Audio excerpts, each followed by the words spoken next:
attendees. For me, it's the second one down. And if you press all panelists and attendees, that'll set you up for when we start going, and everybody will be able to see you and see your highs.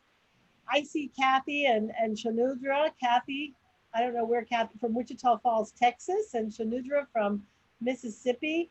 And Dee is saying hi, everyone. Henry from Mississippi. Mississippi's in the house. It's awesome. And if you just keep coming in and keep saying hi and keep telling us, Bob, hi, Bob from Greensburg, Pennsylvania. Bob, I spoke to your friend May this morning, and she's going to do a webinar next week. Anna, welcome. Anna from Wichita. And that was for everybody to know that if you want to do a webinar or you know somebody who would do a great webinar, all you have to do is email me. This is by the community for the community, and we know everybody out there has strengths and talents and don't want you to hide. Hi, Carl from DC. Do you know Carl, you guys? I don't, but we're glad he's from DC. They're from DC too. Hi, Chava, Head Start of Lake County and Eugene. Hi, Andrea and Terry. Hi, Wendy from Miami and Melissa from Fresno. And I think it's now 12 o'clock, so we're going to get started. 12 o'clock my time. We're going to get started. So today we are delighted to have with us Tatum Byfield and Rebecca Awley. Did I pronounce both of your names correctly? Yes. From DC, and they are going to, their title of their presentation is Engaging Families Through Difficult Circumstances and Conversations. And before they get started and introduce themselves in a little more depth, we're just going to remind people about the ways to engage. The primary way you're already doing, which is the chat, and the secondary way, and the chat's available to you throughout the whole webinar. Any comments, questions, talk to each other, use the chat, it's yours. So that's the primary way, but if you want to say something, you want to be heard, raise your hand, Dee will unmute you, and then you'll need to unmute yourself, and then you'll be able to speak. So those are the two ways, and everybody wants me to go to the next slide. The regulars here are prompting me, because whenever Be Strong Families does anything, we have agreements, and that's in recognition that we co-create this safe space together for us all to learn and grow and support each other. So these are our agreements. If you agree to the agreements, and it basically is about being here now and holding space for each other, do like the other people you see and put I agree in the chat. And then without further delay, at 12:02, turning it over to Tatum and Rebecca. Hi, thank you so much and welcome.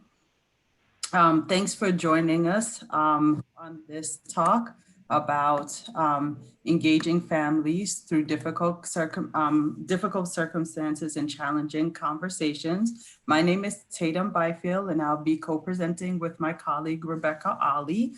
We're both from Early Stages. We're Child Find Coordinators from Early Stages, which is a department within the District of Columbia Public Schools. We are an assessment center that see kids between the age of 2 years, 8 months up until 5 years, 10 months. And we see if they have any developmental delays, and then we give them services to help them. We coordinate the services that they will need. If you're from a different area and you're like, wow, I need something like this in where I am, you could always do a search for Child Find and the name of your state, and something should come up.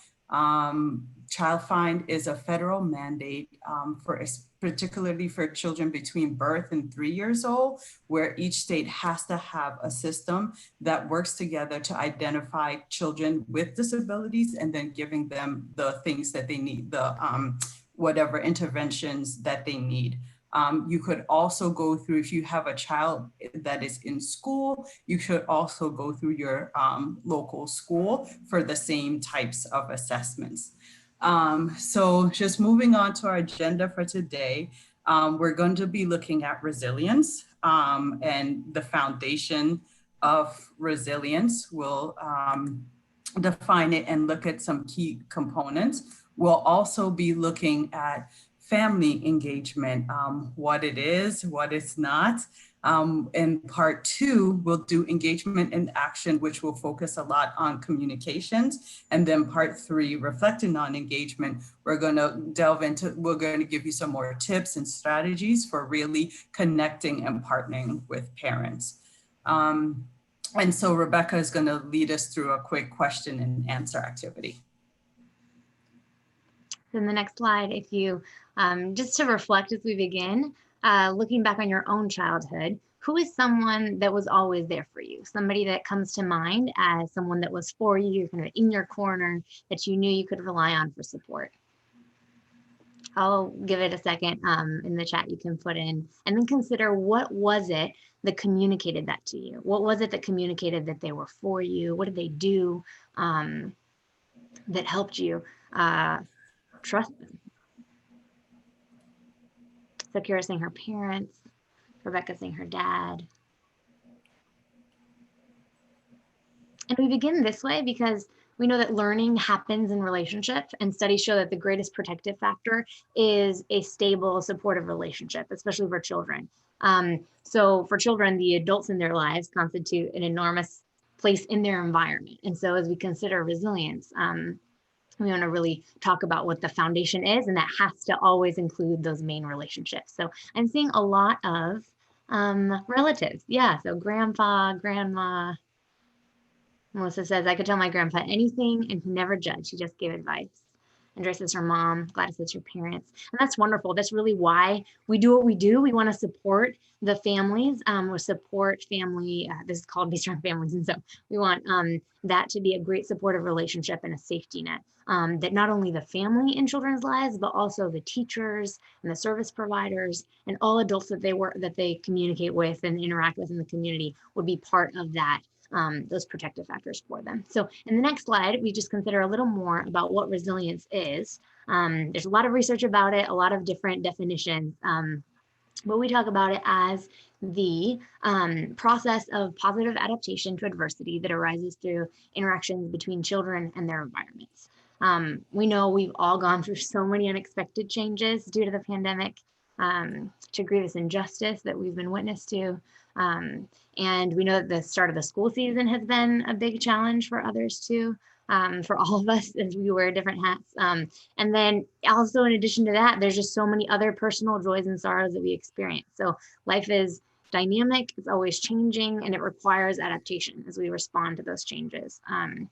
So resilience is what is really, really promoted through protective factors, those elements of stability introduced in the midst of instability. And so adult presence, especially for children, is that key ingredient to help them learn to navigate the world. We're going to consider some of the seeds of resilience that adults can plant in a child's life in the next slide. These are called the Ginsberg 7 C's, that they were coined by Kenneth Ginsberg, who was a pediatrician specializing in adolescent medicine at the Children's Hospital of Philadelphia. And he really said, like, bottom line, young people live up or down to the expectations that adults set for them. And they really need adults that believe in them unconditionally and hold them to high expectations of being compassionate, generous, and creative. So we'll just briefly reflect on these elements as things, how you can plant resilience through these 7 C's. The first one being competence. Yes. And so with competence, what I like to think about is, are there ways, like looking for ways to actually build skills in children? So looking at the areas in which they're doing well, looking at areas where there are gaps, and then filling and helping them to fill in those gaps. One of the important parts of a competence, though, is to make sure that we don't undermine that by rescuing children too quickly, allowing them to fall and be able to recover. Because a lot of times when, if you think about something that you've had to learn to do, for example, driving, learning how to drive, if you only learn how to drive in pristine conditions, when there's no roads on the car, no cars on the road at all, then do you really know how to drive? Because what happens then when it's wet or it's dark outside or there's a lot of cars around you? Are you able to maneuver, or are you able to make a mistake and recover from that mistake? So we need to help children to do both sides of growing confidence. Yeah, and as kids develop competence, it's, it's an area of skill that they can have confidence in. Kids need confidence to be able to navigate the world, to think outside the box, to recover from challenges. And I just think about when kids take their first step, they usually tumble immediately afterward. And what is the response? The response is that everybody claps. And we clap because we know they're on their way to making that milestone. We're applauding the effort. We see where they're going, the potential for what they're doing. And somewhere along the line, we stopped clapping at that effort. But kids and adults continue to meet milestones all throughout their life. And so I would just encourage you to continue applauding effort, and look for ways that you can really applaud that intent and that effort instead of just excellent or outcome. Our society focuses a ton on outcomes, on, okay, what's measurable, what's the result, and we really miss the rich in between of getting there. So for kids in development, especially in resilience, we want to develop confidence through that. Yeah. And then there's control. So when I see the word control and I see kids, like one thing I can think of is like, well, kids don't have a lot of control because there's so many adults in their lives. But then on the other side of the coin, it's like, I see kids who control their parents all the time. So I see both of those. But what we're talking about is really helping children to learn the cause and effect of their actions so that they can make wise choices and feel a little bit more secure. So when we think about that, just if I think about a baby, maybe when they're holding a spoon and they let it go, hold the spoon, let it go many, many times, because they've just figured out like, oh, I'm causing this to fall down. Or if I'm banging a toy on something, oh, when I do this, it makes this noise. And so as children get older, if we're able to really help them to think about the consequences of their actions before they make decisions, that would be good. So in this scenario, for example, if you're helping children to think about, well, if I go to bed late, how am I going to how I'm going to feel when I wake up? Am I going to enjoy school when I'm really tired? And then helping them to try to make a decision from that point of view is really helpful in teaching them that they have some control in scenarios. Yeah, and as we teach kids to make decisions early on, we really need to develop character. So just like I was saying, you want to praise the effort, not just the outcome, really praise the character, not just the exterior of a child. Often kids get praised for like how cute they look, or kids are adorable, but we really want to emphasize what the type of person that they're becoming, give them words that they can grow into, not just kind of cast off as they grow up. And kids really need a clear sense of right and wrong. They need a commitment to integrity. Kids have a clear sense of justice, of fairness early on, and parents model integrity when they're trustworthy, right? When they're people of their word. So think about what kind of promises you make to children, and are you committed to keeping them? We want them to develop those concepts early on in life. Yeah. Then there's also contribution, right? So children who help others will receive gratitude rather than condemnation. But also it helps them to learn like, oh, when you have that sense of I've put into this system, they're also a lot easier. It makes it a lot easier for them to receive help when they need it as well, because they've experienced giving to others and contributing to others. And it really increased their sense of connectedness. So even during this time, I think about like, oh, can they contribute by, of course, it should be age appropriate. So can they contribute by keeping their little area clean if they are still working in the virtual world, or if they're going to school, the things that they can do to contribute to their classroom and really feel connected. Mm. Coping is one of those other ingredients for resilience. It helps children deal with stress in much more positive ways. So if they have a variety of healthy coping strategies, they're less likely to turn to dangerous quick fixes. And positive coping really leads to greater relationships early on. And that trains children, teaches them to work through difficulty in the context of relationship instead of further isolation. And we see that as a great risk factor later on when people isolate themselves further and further when dealing with stress. And so helping kids early on to learn how to take a deep breath, learn how to communicate even with the few words that they have, giving them words to be able to express what they're feeling, what they need, can help them to work through and experience stress, how to deal with it positively. Yeah.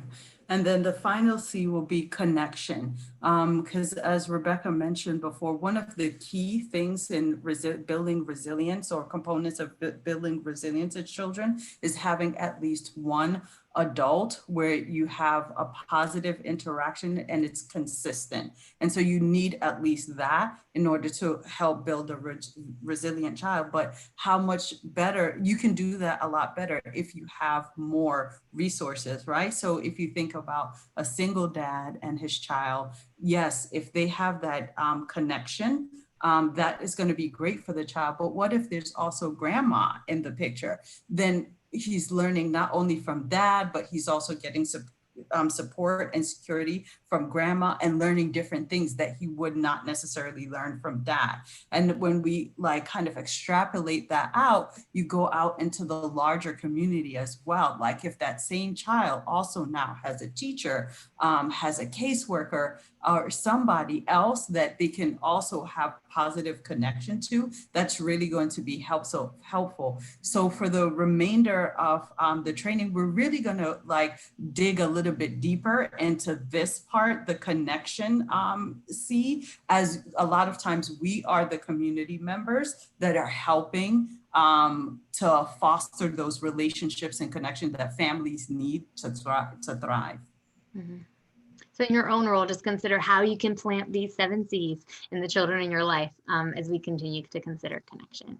In the next slide, connection is really vital. It's the key ingredient, right? So it's vital in learning. They say that all learning is relationship of something. So there has to be a connection in order for a concept to make sense. When I used to tutor kids in middle schools in Compton, it was trying to figure out how does this math concept, how is it connected to your everyday life?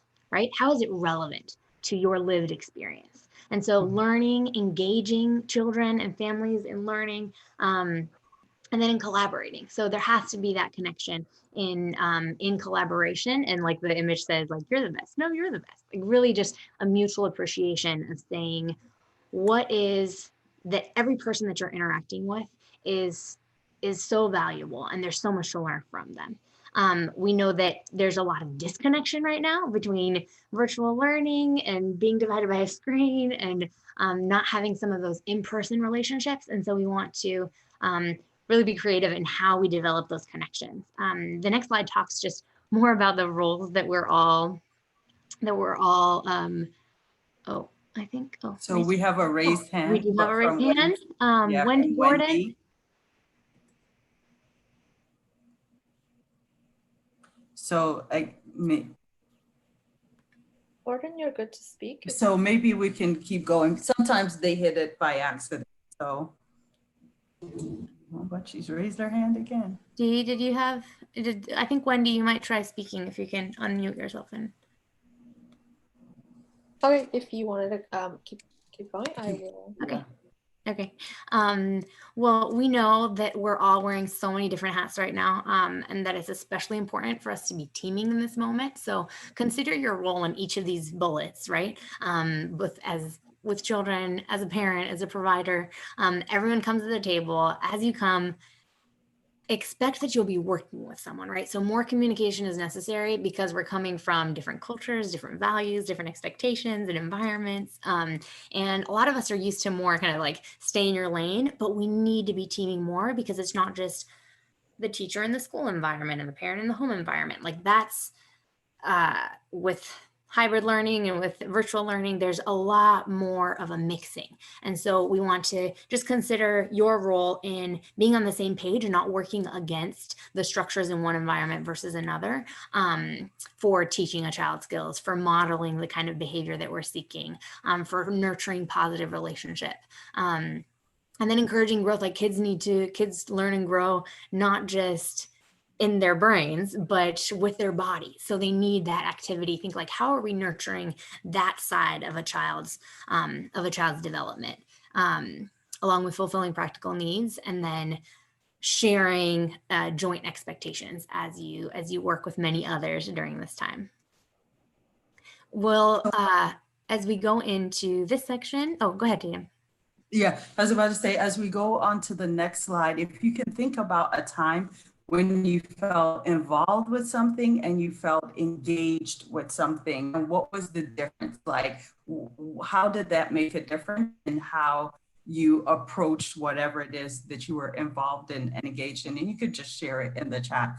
But for this next section, we're going to look a little bit deeper at involvement versus engagement. Let's see if there's any difference. We're going to look at how to build mutually beneficial partnerships with parents and families by setting the stage for engagement. So in order to do that, we'll go to the next slide and we'll look at what involvement is and really what engagement is, because they're usually used interchangeably. But at the root of the word involvement, it really just means to make interested in doing, and so it's a doing too. So to make someone interested in taking part in something, whereas engagement is more connected to, and it's a doing with. So difference is doing to, and the other side is doing with, right? And so when we think about that, I think a good analogy could be the one-way street and the two-way street, where the one-way street is involvement, and it's the school helping the parents to understand what's going on with the child at school, right? So it's a one-way communication system. Whereas when we think of family engagement, that's more of a two-way, so back and forth. So it's not only the family communicating about what's going on with the child in school, it's also the family engaging and saying what's going on with the child from the home perspective. And so if you're maybe if you have a child in school, you may be wondering, oh, that's weird. Like, why would I do that? But it's even all the more important now, especially as Rebecca said, that a lot of kids are actually going to school from home. So the home is right there. But even in a traditional sense, if you're going in, we are just not made to compartmentalize that much, right? And if we as adults can't do it, then children can't be expected to do it as well. So they don't, like, when they go to their classroom door, they don't leave behind the things that happen at home. They're bringing all of that with them, and their teachers and their peers are having to deal with that.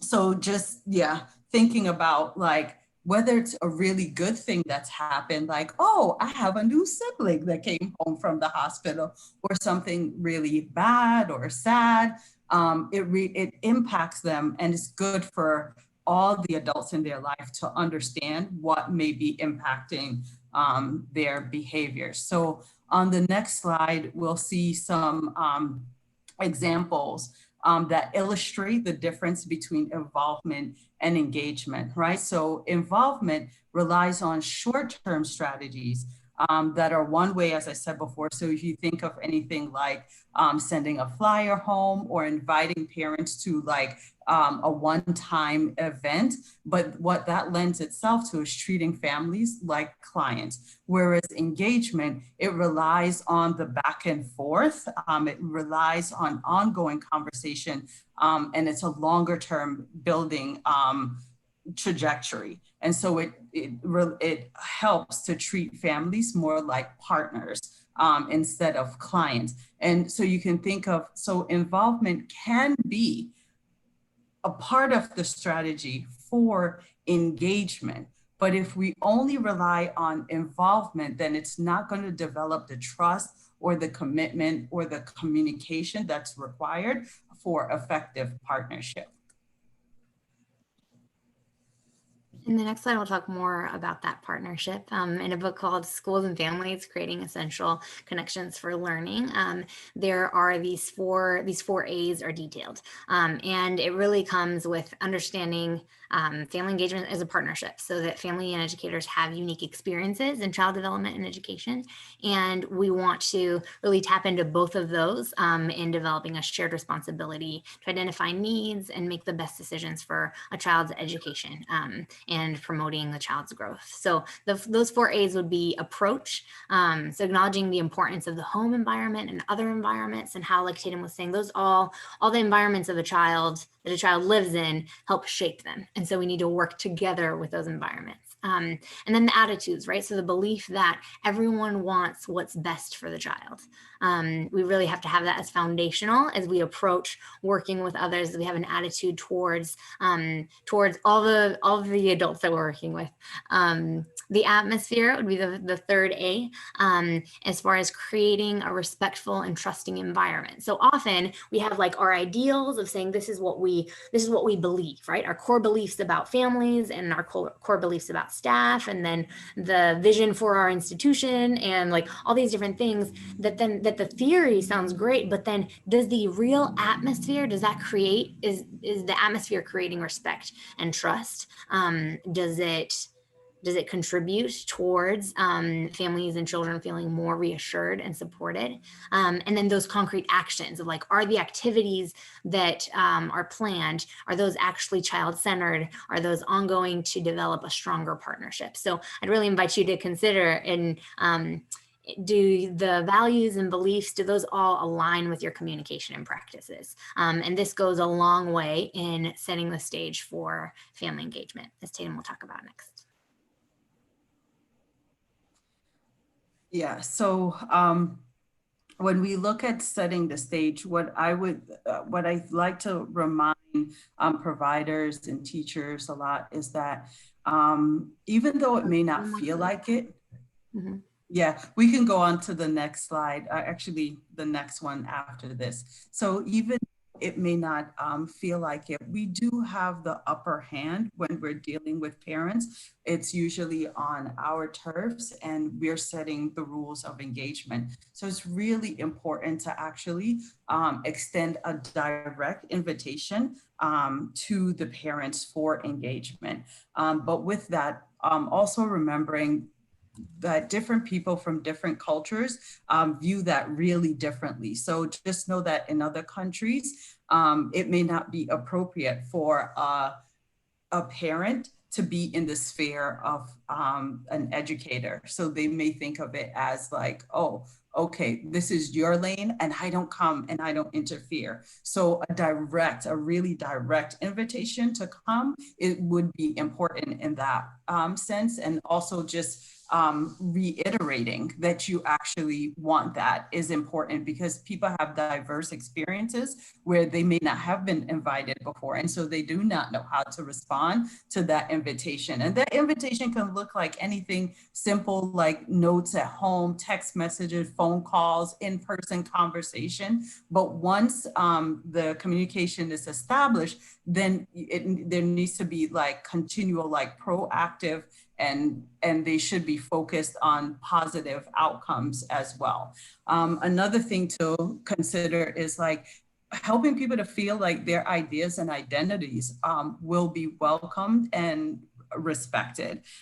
So I know, like, I actually probably look a lot younger than I actually am. And so I remember going to my child's school and just being with parents that they look more their age, right? And so I just remember them being treated a lot differently than I was treated sometimes, and how that made me feel sometimes like maybe my input doesn't carry as much weight because I looked a lot younger. And so a lot of research shows that in schools, there's a habit of infantilizing parents where we treat them, especially if they are younger parents, we may treat them as people who've made bad decisions in their lives. If we have those judgments, it just comes out in our interactions as well. We're thinking about cultures, different races. Like if a family is in a predominantly different neighborhood than whatever they are, whatever culture they're from, how difficult it may be for them to understand this new context, and actually making the effort for helping them feel included and welcome, and just also helping them to feel confident in their ability to help their child, because the truth is they're the expert in their child. We may be the expert in educating children, or if you're a provider, you could be an expert in mental health care or engaging families in certain ways, but they're actually experts in their children. And so helping them to remember that, and us respecting that as we engage with them. And so Rebecca is going to take us through engagement and action, which is going to be communications based. So the next, in the next section, we'll talk about just components of communication, and then barriers, tools, and a context for communication. So really for the ingredients, as we talk about in the next slide, is ingredients of good communication or effective communication are not just verbal, but nonverbal. So when we do parent groups, Tatum and I emphasize that those communication skills begin far before a child begins saying their first words, and that the child is communicating to you so much through crying, through body language, and that doesn't change. As adults, we continue to communicate verbally and nonverbally, and sometimes our nonverbal communication sends a much stronger statement than our verbal communication, and so it undermines what we're trying to say because we look detached. And so just consider the warmth of the communication that you make, the approachability, so the context for where you're communicating, when you're communicating. Trust is that key ingredient. So trust develops when people are honest, when they're open with each other and clear about expectations and boundaries. And that's really important that for families, the confidentiality of their information. Are you talking about something in earshot of others? Are you, do they hear something about the conversation that gets back to them through somebody else that was not involved? That can really undermine effective communication. You can say, well, why aren't we getting anywhere? Well, because some of that was some trust was lost along the way. And so trust is really something that's built. It's not something automatic. So from the start of the school year, how is trust gradually built with families? Active listening, right? So not just looking for how you can respond immediately, but actually listening to understand. Good eye contact, body language, reflecting back what you heard, right? So sometimes we hear how many times is it like, you heard that, that's not what I said, but like saying, okay, I heard this, is that right? And reliability. So do you call at the time that you said you would? Are you available when you say you're going to be? Do you follow through with what you said you were going to do? And then that good eye contact has an asterisk because it really depends. For growing up for me, it was like, are you making eye contact with Mr. Jones when he's talking to you, right? Like always making eye contact was really important because it communicated value, it communicated attentiveness. My mom actually had us take this whole course on attentiveness in early elementary school. And, but if you think about it, depending on your culture, good eye contact, if like making eye contact can be viewed as like challenging authority or challenging what you're hearing instead of looking down and actually listening and respecting the authority or respecting the other person. So Yeah, so depending on the culture, keep that in mind to either like what do you communicate, but also how you interpret someone else's behavior in their communication. I'm seeing in the chat that Ann Williams said, yes, demonstrating respect and empathy for families and awarenesses of bias. Exactly. Yeah, and we're definitely going to talk more about some biases later on because those are key, and often we're blind to them, right? Because it's just like how we see things. And so it's really important as we come and try to show respect and empathy towards others that we are aware, exactly like Anne said. The next slide, we'll talk just beyond speaking and listening. Effective communication includes expressing your own ideas and thoughts, right? So there's a message that's brought across. There's an understanding of that message between the parties that are present. And there's making the other person feel heard and understood, that active listening component. It's not just, did I get understood, right? But does the other person feel understood by me? And a positive outcome. So Tatum and I were like, what's a positive outcome? A positive outcome isn't just everybody walks away with like, you know, the ideal scenario.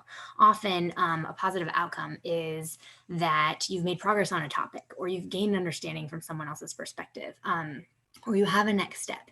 Even just the fact that the conversation happened can be a positive outcome and an opportunity for growth. So as we think about positive outcomes, like Tatum and I are working with, we work with a lot of families that we're trying to engage with, and they have a lot of additional stressors going on, like homelessness, like unemployment, like substance abuse. And so there can be a lot of difficulties in just, yeah, in either having a conversation or reaching them. And so a positive outcome can be having contact, right? And then also it can be just being able to learn more about the context for how to engage with them. Often we have no idea, oh, this is what was going on.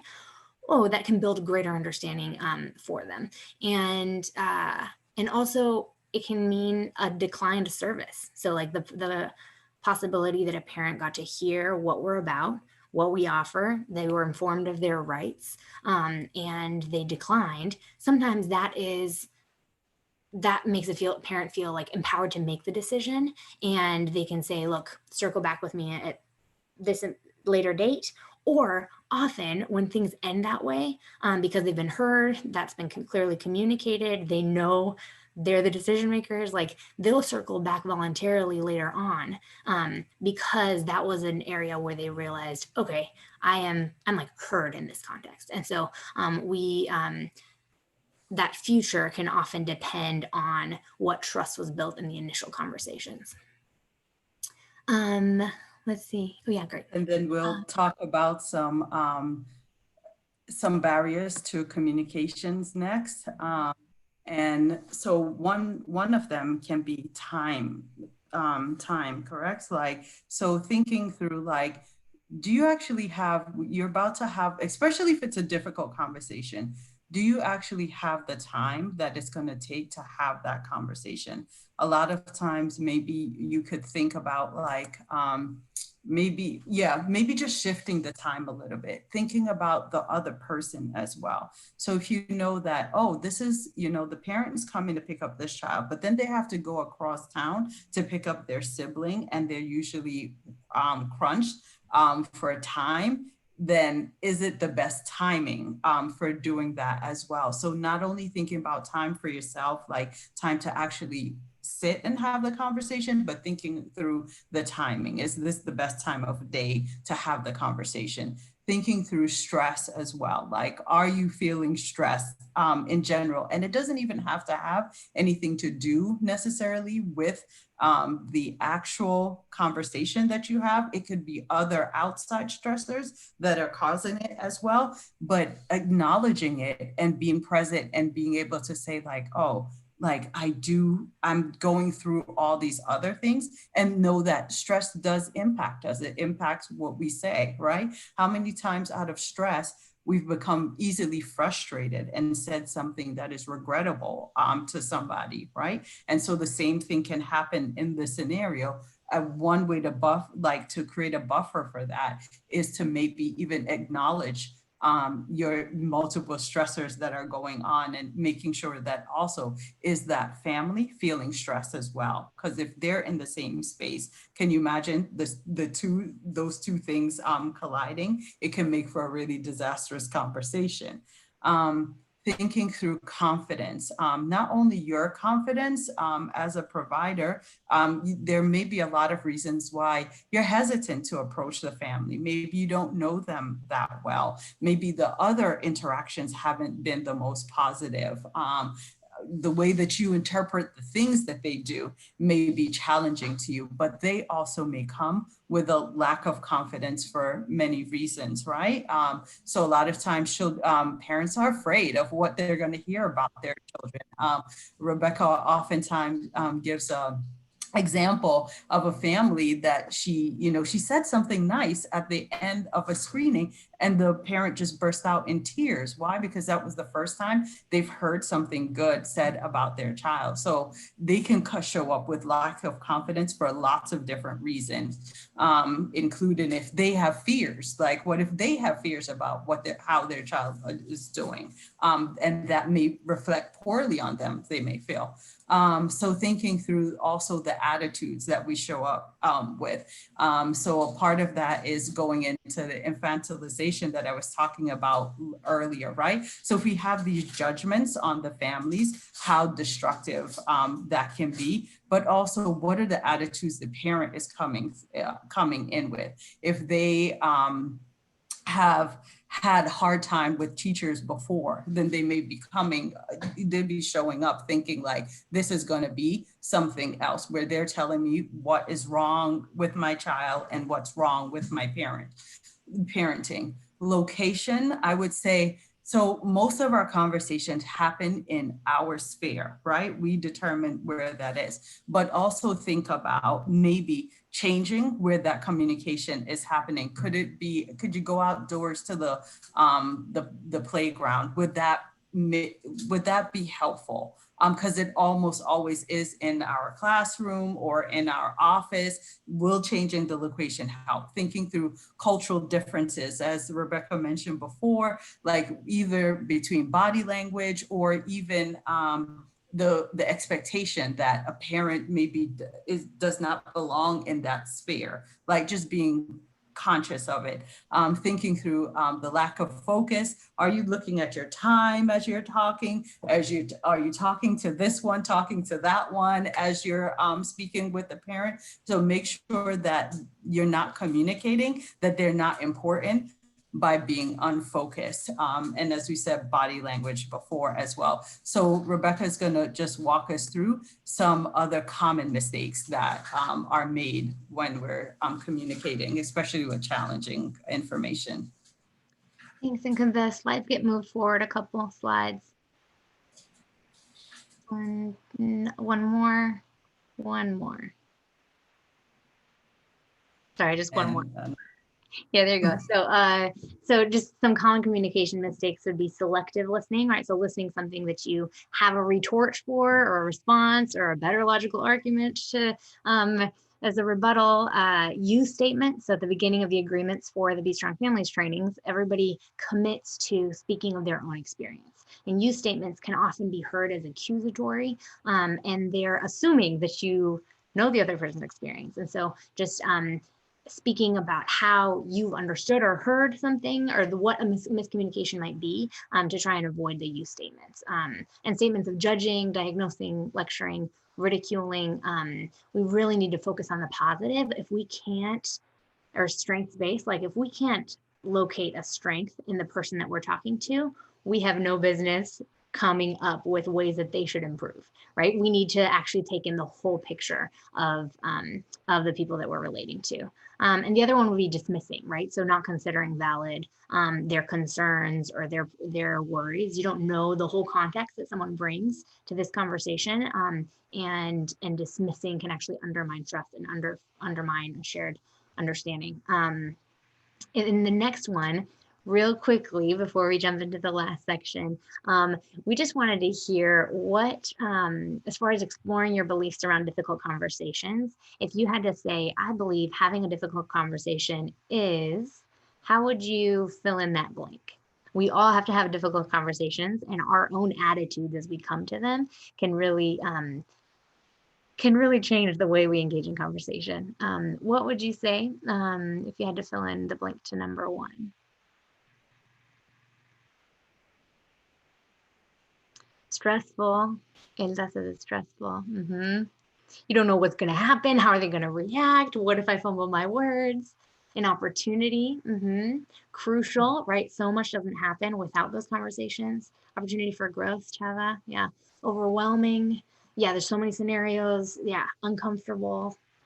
These are a lot of great words. Exactly. Yeah. And how about if you think, okay, sometimes when I go into a conversation, that's how I feel. I usually feel what when I express my concerns to others? Anxiety.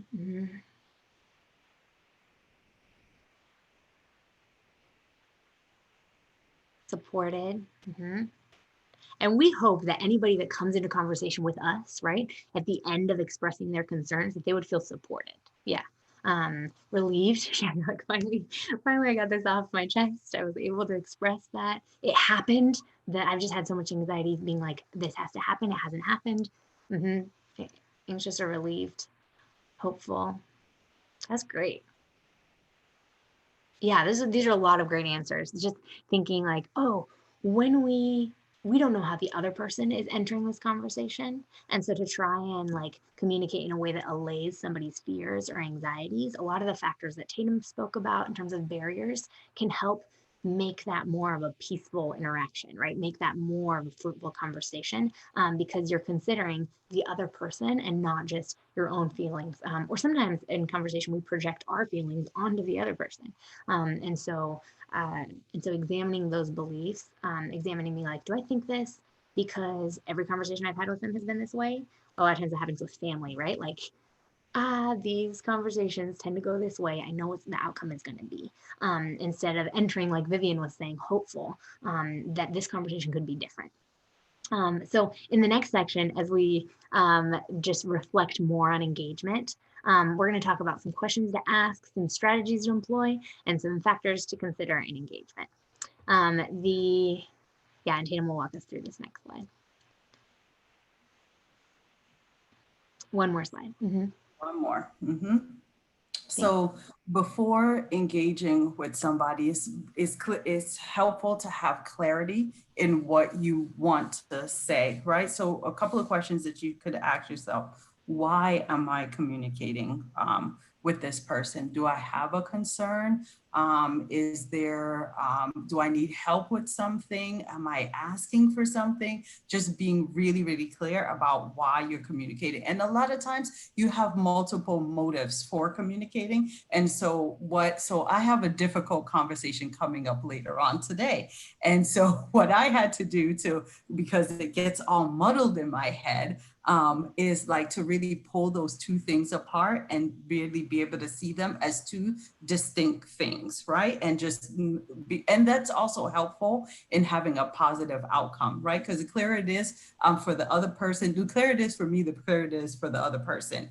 And I also think about, what is the main message? And is my message clear and consistent? Because I think a lot of times we muddy the waters because we're so nervous. We get either stressed out, or there's a timing issue, or it's just challenging. And so it's easy to include things that are not really important. They're not really the most relevant thing. We can tend to focus on those things as opposed to, here's what I really need to say. And a lot of times it's because it's scary. What you need to say, you feel scared about. And so we hide behind these other things. Is thinking about, is the communication strategy that I'm using helpful to build trust with this person, right? Is there a better way for me to go at it? Like really thinking about the other person. How do they receive information? Should I give them a heads up what it's about? Is it a person that does not like to be surprised? Do I need to tell them first a little bit, like, okay, I'm going to give you some feedback, some negative feedback. So even to set their minds and help them to get ready for that, it can be helpful. Then thinking about, is the strategy being reviewed and adapted over time. So I just think back in my days as a case manager, I would be adding a lot of information. I'd be learning a lot about the client. But then if I didn't spend the time to go back and review my notes, then I wouldn't see the patterns. I couldn't pick up on the patterns. I couldn't pick up on, oh, this keeps happening a lot, or this is a struggle area, or, oh, this is what the person may need support in. So really reviewing the things that you know as you go along the way and incorporating them is going to be really helpful.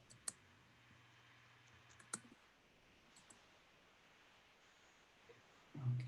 And so with this next one, thinking about as we're talking to people, remember there are different stages of change, right? So you don't have to, like, I think we set ourselves up for failure if we think that only successful conversation is one where the person does what it is that we wanted them to do or intended them to do. It's, remember, it can be a conversation and it can be back and forth. So a parent may not be ready. They may be pre-contemplation, right? And so you're approaching them to tell them, well, I'm having some concerns about your child's development. They may not have ever thought of that. And so they may indicate that, no, I don't think so. It doesn't mean that the conversation has to end there. If we back up, give them time, and then re-engage, especially as more information becomes available, to come back to the conversation. Because a lot of the time they would have moved a little bit because they've had time. Now they're like, somebody brought it into their purview, into their vision, and now they're considering it, right? So a person may be at contemplation, like, I acknowledge there's a problem, but I'm just not ready to move on it. And you could be at anywhere down the line, so you could be ready to take action, right? So I think the challenging thing is to really think about not only focusing on parents that are ready to take action, but remembering those other parents that are at a slightly slower pace to continue to engage them as well. Mm-hmm.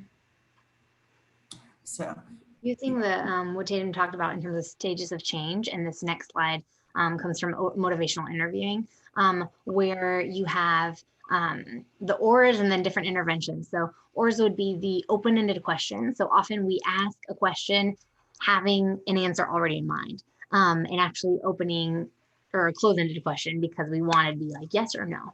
And instead just allowing that space for the parent to talk more, to even verbally process as they're considering something can be really helpful.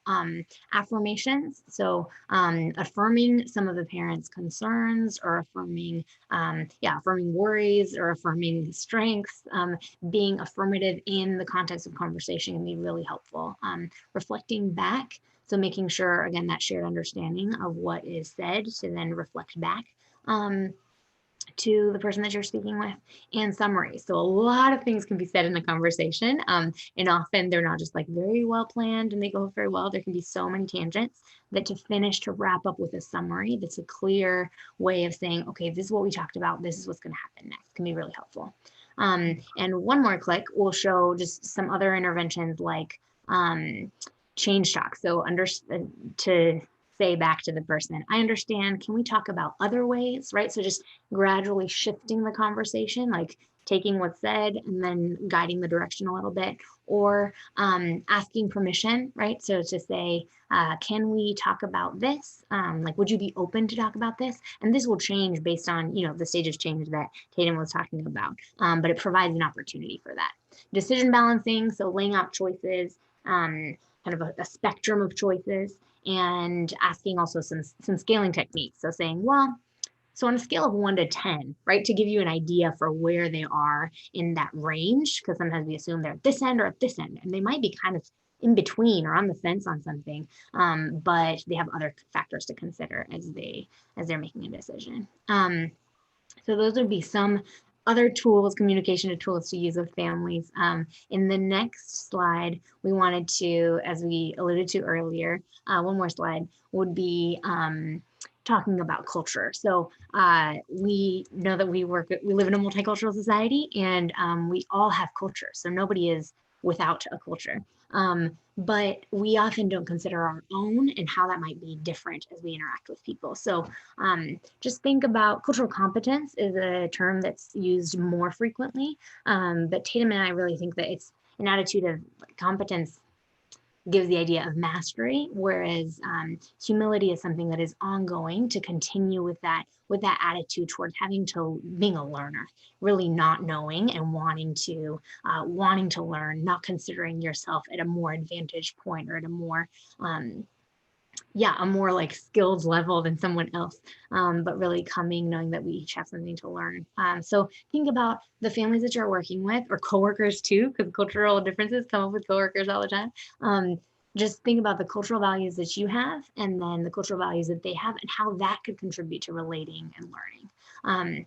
Some of the self-reflection would be, do I recognize where my cultural values differ from the families that I serve? Often conflict or misunderstanding or prejudice can come up there. And saying, okay, so I need to note that values aren't the same as practices. So practices reflect values, right? Both cultures might really value family, but that's expressed in very different ways. And then think like, so do I prefer, how do my values inform my personal preferences? And do I prefer families who share them, right? Do I tend to like click better with families who share them? Do I give them more advantages, more preferential treatment? And that's favoritism, right? And do I do that with families that I feel more like are similar to me? And that can really lead to a breakdown, to a marginalization of those that aren't like you. They might look like you or they might not look like you, but if they're not like you in values, that can really suffer in terms of the culture of a school, of a classroom, of an office. And then think about what other materials or resources in your area might be available to support with some of this cultural humility work. Tan's going to talk through a couple more things before we wrap up. Right. So socioeconomic status, really thinking through how that impacts engagement. I think that's a really big piece because a lot of times we know that school staff, they really complain like, yeah, these parents seem not to ever really engage. But as Rebecca said earlier, all parents want their children to do well, actually. But thinking about what their socioeconomic status has to do with the way that they're able to engage. And so socioeconomic status really quickly is the social standing or class an individual or group has, and it's often measured within a combination of things. So education, income, and occupation, right? So in the next slide, we'll think about look at some economic constraints, right? So if we think about our strategies, a lot of times schools want parents to come to PTA meetings that are in the middle of the day. They may provide, okay, you can go on this trip with our class or that trip with our class. But if I have an hourly job where I don't really set my schedule, me being off may not be an option, right? And so if I don't go in, I don't get paid. But if I had a job where where that was all inclusive and I could take vacation as I wanted to, I'd be able to take more of these opportunities. So let's just be thinking through some of these things. Think about how that may impact the neighborhood that they live in, right? If I have something that's really late in the evening, but I've sent my kids across town so that they can have a better education, it may not be as safe for them to ride the bus than the multiple buses or trains to get back to their unsafe neighborhood in the evening. We've also talked about some of the psychological impacts, right? So if I myself struggled in school, how that's going to maybe show up in my relationship when I see my kids, right? Because I don't want my children to have a negative experience as I did. So it all kind of comes together. So if we could just go ahead, since we need to land this plane right now, we'll go ahead with the next two slides. If you do two more, yeah. or just one more. Yeah, so just considering, have you made these assumptions, right? Interpreting lack of involvement as lack of interest. Often there's other barriers that we might not see that are really the challenge that keeps families that want to be involved and invested. Denying families is the role of expert in their own children, or perpetuating larger social bias of communities around income, race, and immigrant status. So don't fall into the trap of making negative assumptions based on culture or socioeconomic status. In the next slide, just in summary, sharing positives with families, sharing additional resources, providing concrete next steps, making a discussion, practicing active listening, and make sure you keep conversations as confidential. Kathy's going to wrap us up, but Wow. Yeah, thank you so much. Covered so much territory. I mean, I was just amazed at all the different techniques. This is an extremely rich presentation, and it will be available to everyone on our website, the PowerPoint and the recording. So I encourage everybody who found the information to be useful for your work and your discussions with anybody who you need to talk to about challenging situations or any difficult conversations you have to have, that you really use this as a resource and a reference. And I just want to thank you, Tatum and Rebecca. Dee, can you advance to the next slides, please?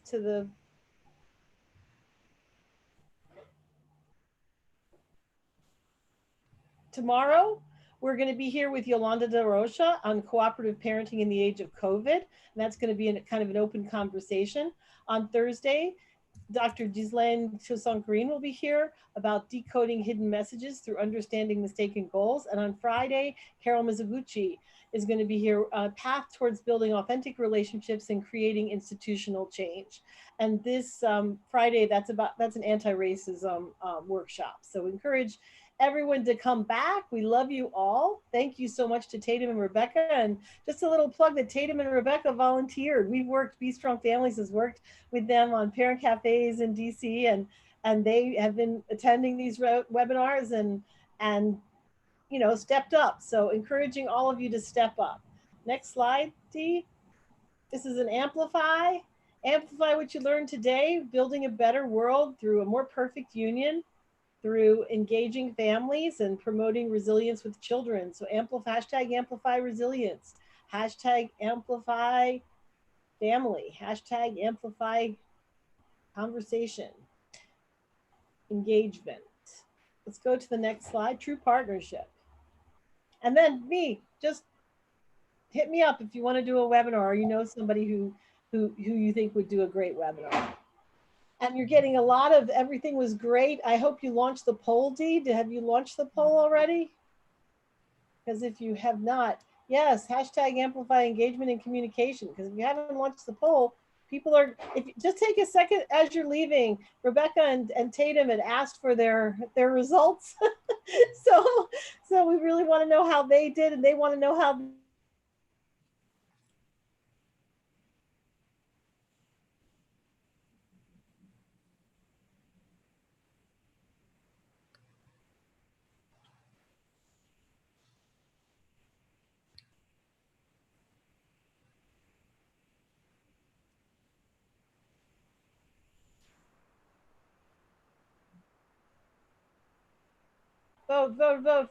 vote. It's your chance. Yeah, thank you all so much for your participation. Yes.